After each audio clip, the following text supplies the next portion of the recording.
Actually, you can keep cheering if you'd like. It's a beautiful day in the neighbor pool. A beautiful day to be Deadpool. It's story time. Story time. Oh, thank you. Oh, gosh. You got any fans of Mr. Rogers out there today? All right. I'm a pretty big fan of Captain America myself. Are you all ready for story time? Well, that's good to hear, because I certainly have a story to tell. Gosh, I love to talk. Today's story is a beloved bedtime classic, mashed up with a very profitable licensing agreement. You guessed it, it's CinderPool. All right, thank you so much for cheering. Wow, a couple of CinderPool fans out there. Well, now that I've got these reading glasses on, I can see all of your beautiful, shining faces. Well, that doesn't work. Okay. Who needs a lamp anyway? All right. Look at these adorable pictures. Oh, look how cute Dogpool is. Little Mary Pup shut. Oh, thank you for clapping, child. I scribbled these myself. Once upon a time. You know what? It just feels wrong when I'm doing it with myself. Why don't we all say it together, shall we? 1, 2, 3. Once upon a time. See, isn't that so much more fun and interactive when we're all in this together? For those of you that didn't participate, get your head in the game. Anyway, upon that time, once, CinderPool lived in a big mansion with his shiny-headed step-professor and a bunch of hideous step-mutants. The biggest one, Colossus, was always making up stupid rules that no one cared about. Like, please stop labeling other people's food in the fridge with your own initials. And for the love of Feige, stop hanging your underwear from the ceiling fan. How else am I supposed to air that out? Well, anyway. The other main step mutant, Negasonic Teenage Warhead, such a cool name, was always just texting and rolling her eyes. They were both super jealous because CinderPool had a much, and I do mean much, larger fan base. Yeah, they don't call this story time with Colossus now, do they? One day, an expendable non-union extra came running across the mansion grounds, screaming. King Thanos was planning the biggest battle of Phase 3. The last truly relevant phase. CinderPool desperately wanted to go to this big battle, but Colossus said, no. Too dangerous. CinderPool don't know how to be part of team. And then Colossus ripped up CinderPool's nicest costume before Negasonic Teenage Warhead, again, such a cool name, made it explode into a million pieces with her mind powers. And then popped her gum. So Gen Z. On fleek, Sigma, no cap. CinderPool was very bummed and felt very vulnerable and exposed. Minus 100,000 aura skibbity Ohio Riz, if you will. I don't really know what any of that means either. Then he ran out onto the mansion grounds, was stumbling for dramatic effect. Hello there, camera.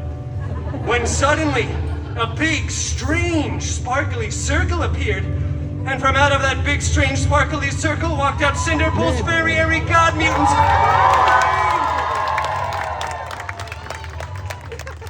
All right.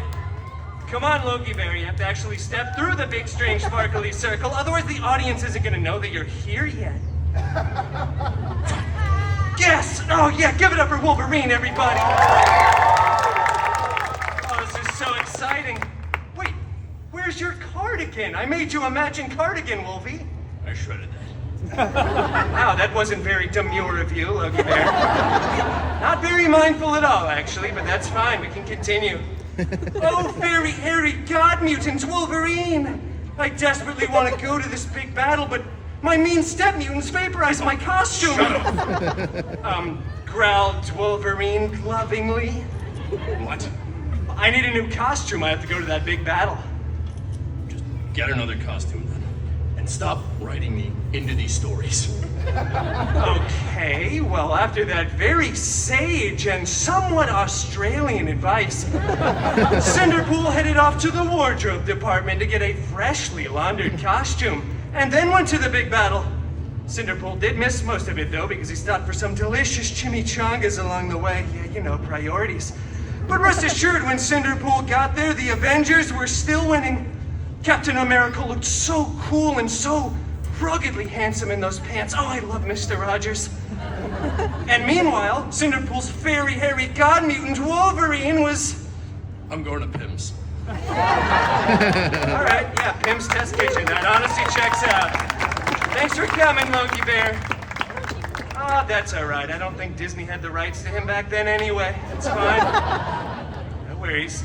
Well, as the aliens were finally fleeing away in defeat, CinderPool saw something on the steps of one of the spaceships.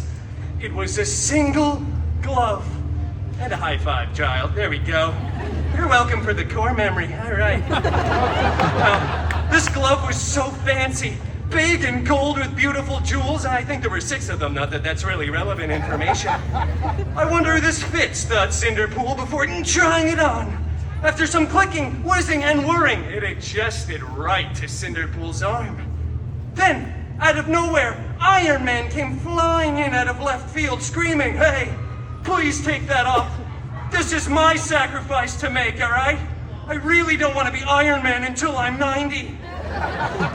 In fact, I would rather be doomed than be Iron Man again. Doomed, I tell you. Trust me, I am just as confused as you guys are.